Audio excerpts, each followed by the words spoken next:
We're visiting Minneapolis today to recreate a complex interchange found to the southwest of the city. Certainly it's an interesting design, this one. For me, it gives me something of a European feel. Specifically, it reminds me of something outside Seville in Spain. The roundabout system connected by the under and overpasses certainly feels kind of unique for a North American interchange. We get 6 roundabouts, 4 flyovers and a couple more standard bridges. So as we take a look around the build on Flight Sim, I'll tell you how we landed on this one today. This came from Jay cashing in his winnings from the build competition we ran on the Discord. If you didn't see the community post on the channel, this is what he came up with.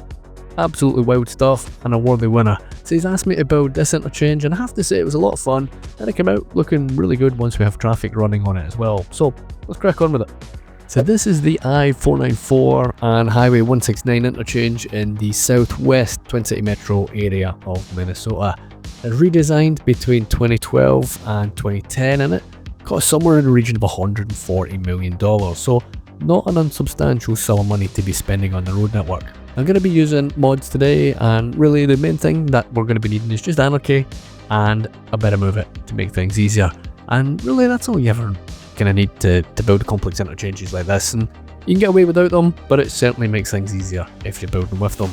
So once it's built, we will use a few more mods and we'll just make it look a little bit better, but nothing too wild, all pretty simple stuff, but it will make quite a bit of a difference once we get it done. So I'll just talk you through how I am building this as we go along. And as usual, I like to start from the bottom and I like to start from the centre of the interchange. So we're going to put in the 2 inside loops in first.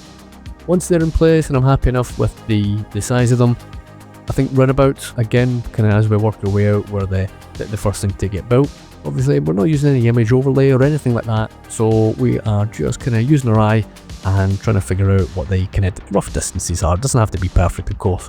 But the main thing really when I'm trying to get the roundabouts hooked up is just to try and get some nice curves from one roundabout to the next, but also just make sure that we have the roads going in at such an angle that hopefully the traffic should be able to flow directly in and directly out of it. I think in hindsight, I would probably, if I was building it again, I would probably build it with bigger roundabouts. The traffic, and especially the amount of truck traffic that you get with the traffic spawners, does struggle with the individual roundabouts. You might see that a little bit later on in the video. It's definitely an interesting design, this one. You can see the kind of loop section coming back around here, and that's in lieu of a direct turn from the southbound traffic trying to turn west. So that's going down the screen and then trying to turn right. So it's definitely a unique design decision. Getting a direct turn in there really wouldn't have been too difficult. There is space in the game version that I've built, and there's space in the real life version as well, and it would have been a relatively inexpensive turn to add. It definitely does get me thinking about what the design decision was on that one. But certainly overall it is an interesting one, and as I said, really similar to the one I was looking to build in Spain as well. And the good thing about these designs is that it basically has a service interchange functionality built in, and you could probably make the argument that perhaps it has maybe 2 or 3 service interchanges built into the one design. So regardless of whatever direction you approach this interchange from, you're going to be able to access really all of the surrounding local roads.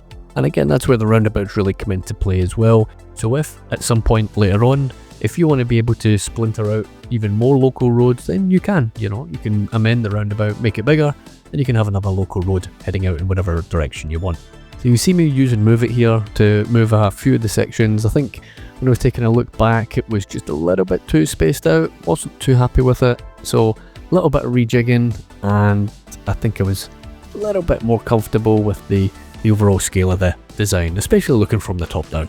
So let's get this overpass fixed and rebuilt. We need to get that back on. Now again, at this point, I'm not too bothered about the absolute angles on everything just now. We can obviously tidy that up. Also about getting the scale down and just getting the main connections in really more than anything else.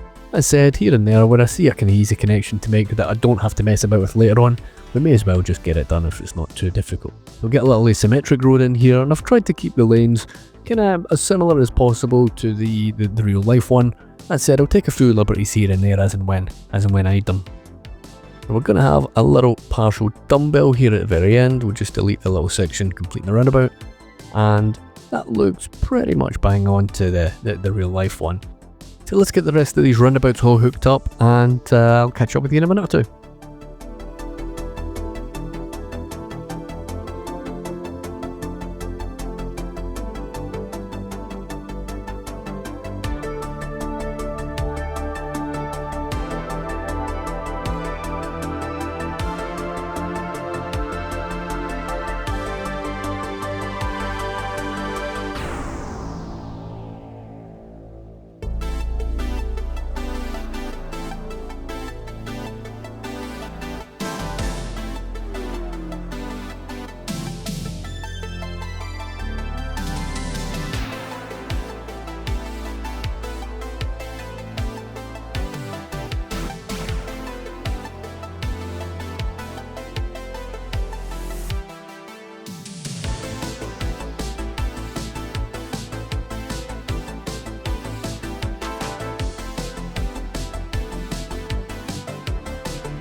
with the roundabouts in place and all pretty much hooked up, and I think I'm happy with the orientation and the positioning of them, it was time to start getting in some of the first of the ramps. So the big consideration here was really just to make sure that there is enough space to actually run the ramps and give a reasonable bit of a run-in for the traffic that's entering the main highway.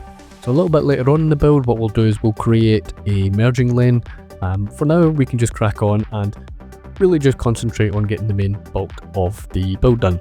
So here I'm going to create the second bridge going over the highway, which is running east to west. I just skipped that on. I think every single person that is watching this video knows how to make a simple highway bridge.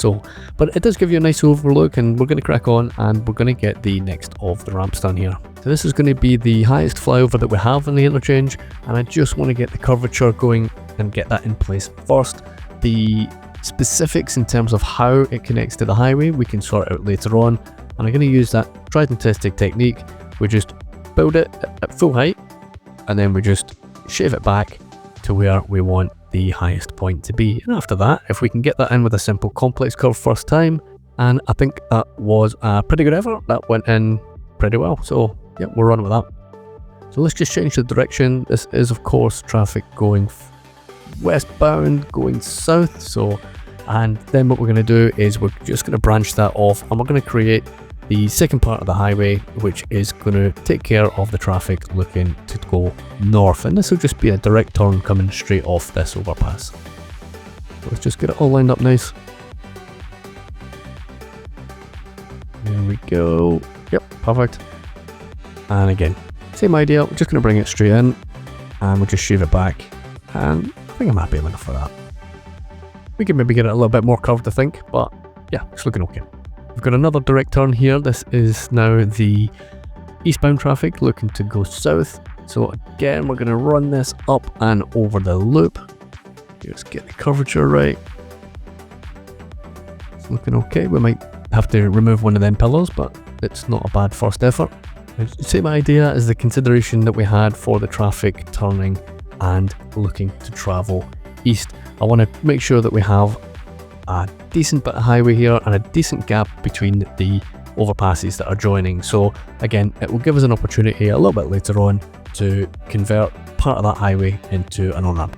The connection from this roundabout is simple. That takes 2 seconds. We have our extra lane there and we'll just run it straight in, and we're just going to connect another local road which exists in the real life version. There we go. Lovely.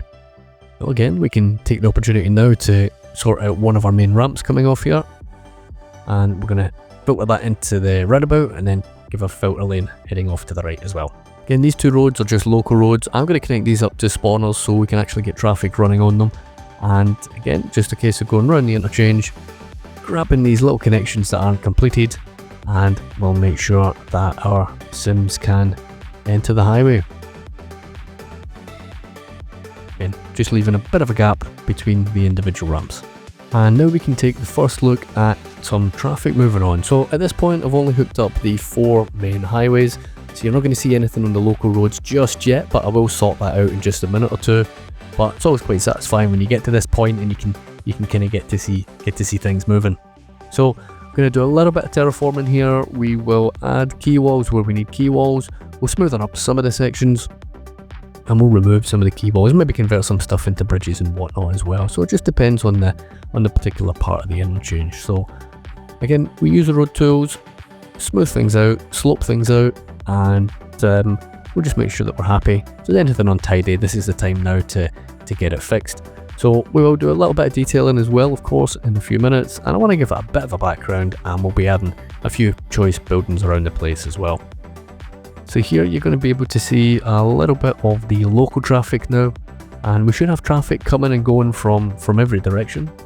In terms of the detailing stuff, I'm just going to use some of the surfaces. You'll notice that the water surfaces aren't reflective, which they should be. They're broken when I made this video, but by the time I am now editing the video, they are fixed. But that's fine, that looks okay. It looks a little dull, but not too bad.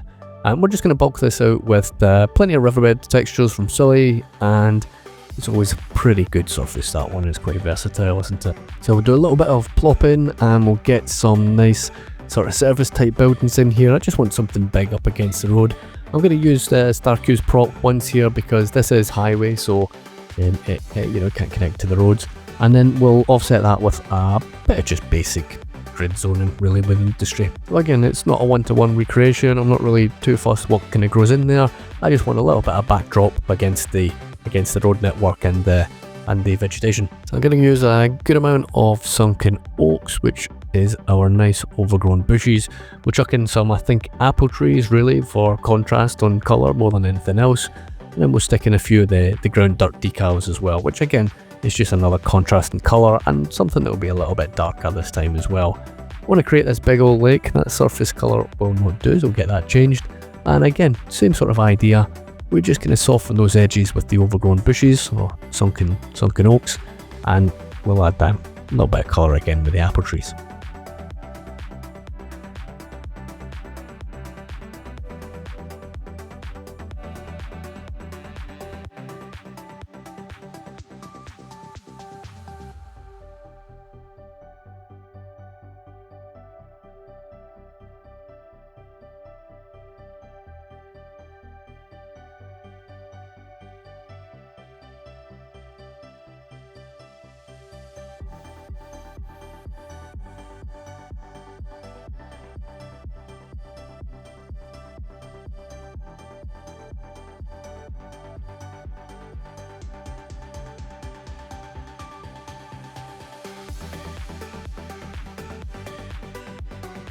So final little touch of detail is I'm just going to add a little bit of boulder work around here, and again for nothing more other than just to kind of contrast against the grass and just break things up a little bit more than anything else. So not going to go mad, just want a little bit of variation, and of course I'll need to go around and remove all these trees that I've put in the middle of the roads with anarchy.